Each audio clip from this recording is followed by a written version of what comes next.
বন্ধুরা, রবীন্দ্র জাদেজা এবং KL রাহুলের দুর্ধর্ষ হাফ সেঞ্চুরিতে ইংল্যান্ডের বিরুদ্ধে দ্বিতীয় দিনের শেষে ভারতীয় দল 175 রানের একটি বড় ব্যবধানের লিড দিয়ে দিল। প্রথম দিনের শেষে জয়সওয়ালের 80 রানের দুর্ধর্ষ ইনিংস এবং দ্বিতীয় দিনে রবীন্দ্র জাদেজা KL রাহুলের দুর্ধর্ষ ব্যাটিংয়ে ভারতীয় দল কিন্তু এখন দুর্ধর্ষ ফর্মে রয়েছে। বন্ধুরা, দ্বিতীয় দিনের শেষে কে কত রান বানালো এবং কিভাবে ভারতীয় দল খুব সহজে এই ম্যাচটি জিততে পারবে, এই সমস্ত তথ্য কিন্তু এই ভিডিওতে আলোচনা করব।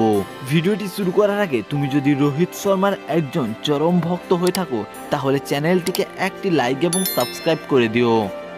বন্ধুরা, ইংল্যান্ডের বিরুদ্ধে প্রথম টেস্টে ইংল্যান্ড টসে জিতে প্রথম ব্যাটিং করার সিদ্ধান্ত নেয়। প্রথম ওপেনিং জুটি কিছুটা পারফরমেন্স দেখালেও মিডিল পজিশনে কেউ টিকে থাকতে পারেনি।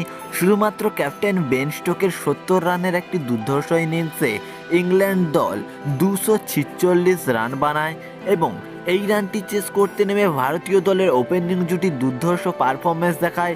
যশস্বী জয়সওয়াল 80 রানের একটি দুর্ধর্ষ ইনিংস খেলে, যার মধ্যে 10টি 4 এবং 3টি ছক্কা। ক্যাপ্টেন রোহিত শর্মা 24 রান বানিয়ে আউট হয়। প্রথম দিনের শেষে ভারতীয় দল 223 রানে 3টি উইকেট পড়ে যায় এবং দ্বিতীয় দিনের শুরুতেই কিন্তু KL রাহুল এবং রবীন্দ্র জাদেজা দুর্ধর্ষ পারফরমেন্স দেখায়, যেখানে KL রাহুল 86 রানের একটি ইনিংস খেলে, যার মধ্যে 8টি 4 এবং 2টি ছক্কা রয়েছে এবং শেষে অলরাউন্ডার রবীন্দ্র জাদেজা 81 রান বানিয়ে কিন্তু এখনো পর্যন্ত নট আউট রয়েছে, যার মধ্যে 7টি 4 এবং 2টি ছক্কা মেরেছে এবং তিনি এখনো কিন্তু নট আউট আছেন এবং তার সঙ্গে সঙ্গ দিচ্ছেন অক্ষর প্যাটেল, যিনি কিনা 35 রান বানিয়ে নট আউট আছেন। ভারতীয় দল দ্বিতীয় দিনের শেষে 7 উইকেটের বিনিময়ে 421 রান বানায়, যার মধ্যে এখনো পর্যন্ত 175 রানের লিড দিয়েছে ইংল্যান্ড দলকে এবং তৃতীয় দিনে ভারতীয় দল যদি 250 থেকে 300 রানের মধ্যে লিড দিয়ে দেয় তাহলে কিন্তু ভারতীয় টিমের স্পিনাররা দুর্ধর্ষভাবে বোলিং করে এই ম্যাচটিকে জিতিয়ে দেওয়ার সম্ভাবনা বেশি থাকতে পারে।